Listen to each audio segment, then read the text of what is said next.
waxa uu wax ka bedelay habdhaqameedka waxbarashada wadanka India isagoo isticmaalaya tiknoolajiyad shirkadiisuna waa mid kamid ah shirkadaha ugu dambeeyay ee India laga sameeyay oo qiimaheedu yahay 1 bilyan oo dollar bisha soo socota shirkadu waxa ay gaaraysaa caalamka oo dhan iyadoo oo gaarsiinaysa abkeeda UK Mareykanka iyo wadamo kale wuxuu inaga warramayaa sida wiil yar oo ka yimid tuulo yar sidiisa oo kale markaasi uu Here I have a card.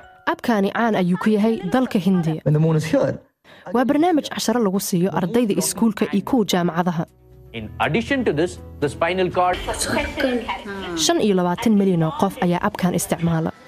1,500,000 waxayna ka bixiyaan lacag. ninkan waa asaasaha abka wuxuuna rabaa inuu bedelo sida ardaydu wax u barato. waxaa muhiim ah inaan diiradda saarno isbeddelka aasaasiga ah ee ku aadan sida ardaydu wax u bartaan maanta si ay ugu diyaar garoobaan mustaqbalka. dadka aanan waxba aqoon qarniga 21aad ma aha dadka aanan waxba akhrin karin ama qori karin. Unlearn and relearn. siduu hamigiis u fuliyo Baaju waxa uu shaqeeyo soo saarayaal macallimiin iyo naqshadeeya waxayna qoraalka casharada u bedelaan muuqaalo iyo ciyaaro xiiso badan.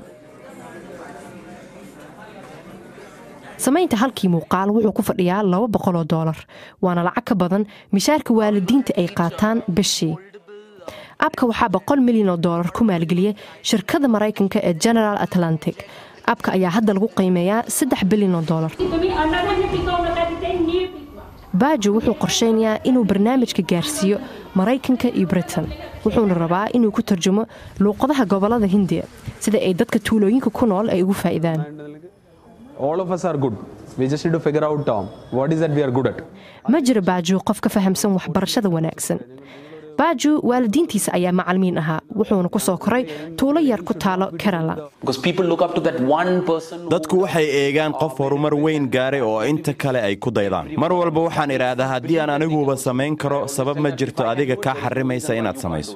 intuusan abka asaasin Baaju wuxuu asxaabtiis ka caawin jiray imtixaanada jaamacadaha markii ay casharkiis ka heleen ardayda wuxuu hindisay barnaamijka. Kids hate writing that they make sida suuqa lagu gaarsiin lahaa ma fududo. muhiimadda ugu weyn ma aha inaad samayso shirkad 1 milyan leh ee waa inaad 1 milyan oo qof bedeli karto sida ay u fikirayaan. balse Baaju kalsooni ayuu ku qabaa abkan oo soo saaro casharo xiiso badan. shaka dhiirigelin leh waxaan filayaa wiilkaas 23 jirka ah bilyan ka sameeyay in ay tusaale u yihiin dhalinyarada Soomaalida. bal markana wararka ciyaaraha hadii aynu